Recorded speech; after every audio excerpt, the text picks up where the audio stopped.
I'll say that again. After these things, I saw another angel, 4 angels, standing on the 4 corners of the earth, holding the 4 winds of the earth, that the wind should not blow on the earth, nor on the sea, nor on any tree. Why? And I saw another angel ascending from the east, having the seal of the living God. And he cried with a loud voice to the 4 angels to whom it was given to hurt the earth and the sea, saying, hurt not the earth, neither the sea, nor the trees, till we have sealed the servants of our God in their foreheads. Now, question was asked, because we talked about Revelation 13 earlier, and Revelation in general. What is the seal?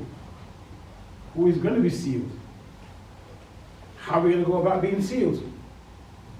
Well, the title, The Overcomer's Mindset, is the way we can actually get through this period of time without having to worry too much, even if we don't fully understand the intricacies of Revelation 13, 12, 17. If we allow the Lord and the Spirit to guide us to understand what the overcomer's mindset is, it gives us a greater opportunity to be overcomers in these last days. So, my question is, who was sealed? Who was sealed?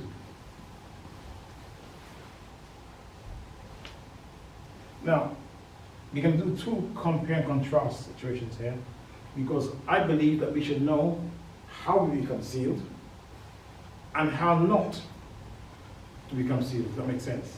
So we have to how we can be sealed and how we can miss the mark of being sealed. Does that make sense? Mm-hmm. So the first example I have of someone who went against the word of God, who didn't really submit themselves to the word of God, missed the mark. So it's an old story, one that I sometimes when I read it I feel sad. It says, and the son of an Israelitish woman, whose father was an Egyptian, went out among the children of Israel.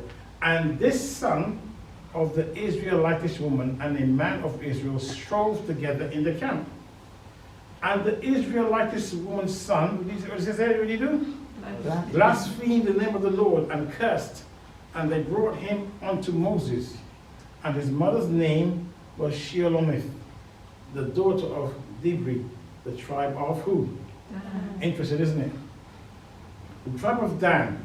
In the end of time, do they overcome? No. Or do they overcome by the world? Does that make sense? Do they overcome, or are they overcome by the world? There's a reason why I'm putting him up. And they put him in ward, that the mind of the Lord might be showed them. And the Lord spake unto Moses, saying, bring forth him that cursed without the camp, and let all that heard him lay their hands upon his head, and let all the congregation stone him. And thou shalt speak unto the children of Israel, saying, whosoever curseth his God shall bear his sins. And he that blasphemeth the name of the Lord, he shall surely be put to death. And all the congregation shall certainly stone him, as well the stranger as he that is born in the land, when he blasphemeth the name of the Lord, shall be put to death. Leviticus 24. Doesn't that show it's strong? I'm using what we call it little sins. You know, we have this thing in our house here. It's not big. It's not big. Not doing anything wrong. Just little thing. All I did was to say X. I'm not hurting anyone. But in this case, this man blasphemed the name of. It never told you what he actually said. It just said he blasphemed the name of the Lord. And he was stoned with stones. It wasn't Moses that did it. It wasn't Moses' judgment. It was the Lord's judgment. And I want us to bear this in mind, because as we ourselves look around us, we see there are certain things in our lives that we harbor. I'm not sure about you guys. You guys look like a good bunch of guys, right? But we all harbor what I call secret sins. But we want to overcome. I'm not asking anyone to tell me because I've got plenty of my own, which I call them the sins that we cradle. We treat them like babies. And sometimes they may release themselves and show themselves from time to time. Usually when you're at home, or usually when you're angry with a sibling, or a parent, or a friend. Doesn't really show up very often. And when we're out, we can put on a nice face. We can act holier than thou. We can do all the right things, say the right words. But deep in our hearts, we have these things hanging around. I'm saying to us today, it's time to put on the overcomer's mindset, because when we think about where we are in Earth's history, when we recognize that we're at the toes of Daniel chapter 2, the image, we recognize the time of the sealing is here. We're in a position in the world at this moment in time where we can see all the prophecies being fulfilled. The only thing left to happen is Sunday law and heaven rolling back as a scroll. We're that close. I wish I had time to go through all of that, because I don't want to be at the time with restrictions, so I have to cut things down quite a bit. But let's move on. Second example, number 16. We know Korah, Dathan, and Abiram.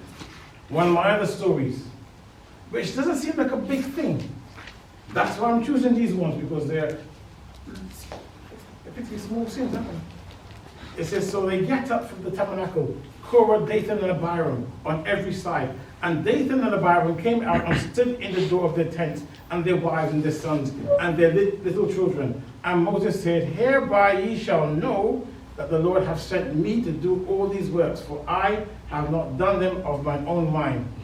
If these men die the common death of all men, or if they be visited after the visitation of all men, then the Lord hath not sent me. What was the issue? They were questioning if Moses was called to be leader by God. Small thing, isn't it? I don't think Brother Al should be the other here, Al should be me. You know? That is how big it is. Imagine that came to my mind. That is a sin. Because God has placed him here. But I'm being presumptuous and proud, just like the enemy who said, I will ascend my throne above the stars of God. I shall be like the Most High. That's the mindset that came out here. And it may seem very small, but it's actually a huge thing. Let me continue with the reading. It says, but if the Lord make a new thing, and the earth opened her mouth and swallowed them up with all that appertaineth unto them, and they go down quick into the pit, then ye shall understand that these men have provoked who? The Lord, not Moses. And a lot of the times we do things to each other, believing we're doing it to each other only. Joseph is a good example. How can I do such a great wickedness and sin against Potiphar? Is that what he said? No, God. So anytime we commit sin, it doesn't matter how small it is, we are sinning against God. It goes in the same verse 31, and it came to pass, as he made an end of speaking all these words, that the ground clave asunder that was under them, and the earth opened her mouth and swallowed them up, and their houses, and all the men that appertaineth unto Korah, and all their goods. They and all that appertaineth to them went down alive into the pit, and the earth closed upon them, and they perished from among the congregation. Now, when I first read this story, I was horrified. So what have the children done? What have the wives done? It tells us something. When we make decisions, we don't just affect ourselves. I always remember this thing. Going back when I was a youngster, the guys would pierce their ears. We're talking about it recently, you know, back in the, I'm dating myself here, back in the 80s. You know, the guys that have, is it the left ear? I'm not going to go any much further than that, because there were different symbolisms with how you pierce your ears, and back in the day. When a man did it on a certain side, he was swinging in a direction, right? So it had to be a certain ear. But now, they're doing ears, they're doing noses, nose rings, belly rings, all kind of rings. But we knew that we couldn't do certain things in a certain way back then. And we were growing up to believe that these things were, I wasn't even a Christian, I was told, men should not wear these things. And I was instructed as a young man, we don't do this. And we were in the church. Today, if you go out of this congregation and go to another church, you will see greater abominations than these. That's all I will say. And I believe that we've got to recognize something. When we have leaders like Korah, Dathan, and Abiram, and they lead the people in the wrong way to go against the established order of what God has placed there, we need to pray for them and pray for ourselves. Because I'm a man who, you could say he's got some lips that may speak out of order once in a while. So I try to ask the Lord before I speak to color my tongue with his righteousness, so I don't say the wrong thing in the wrong place. Because when I see apostasy, I get angry. But what do I do with that anger? Is it holy, what do they call it? Righteous indignation. Righteous indignation?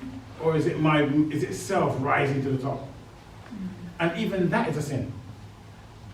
I can be angry at a brother doing something wrong and be sinning in that moment. And I want you to think, or I could see someone sinning and say absolutely nothing. Let me leave them to God. The Bible is correct and straight in Ezekiel 33. It says, if I see my brother sin, and I do not bring the word of the Lord to him or to her, they will die in their iniquity, but his blood or her blood will I require at thine hand. So if we see someone doing something, don't sit back and go, well, you know what, got nothing to do with me. Because we are all held accountable. Remember that? I'm my brother's keeper. Very interesting. So, what does an overcomer do? We know Enoch, right? If you read the book of Jude, and we'll go through his lineage, it's very interesting. Jared lived 162 years old and he begat Enoch. And Jared lived, after he begat Enoch, 800 years and begat sons and daughters. Now, Jared, I was going to do this, but I'm looking a little here. Jared means descendant.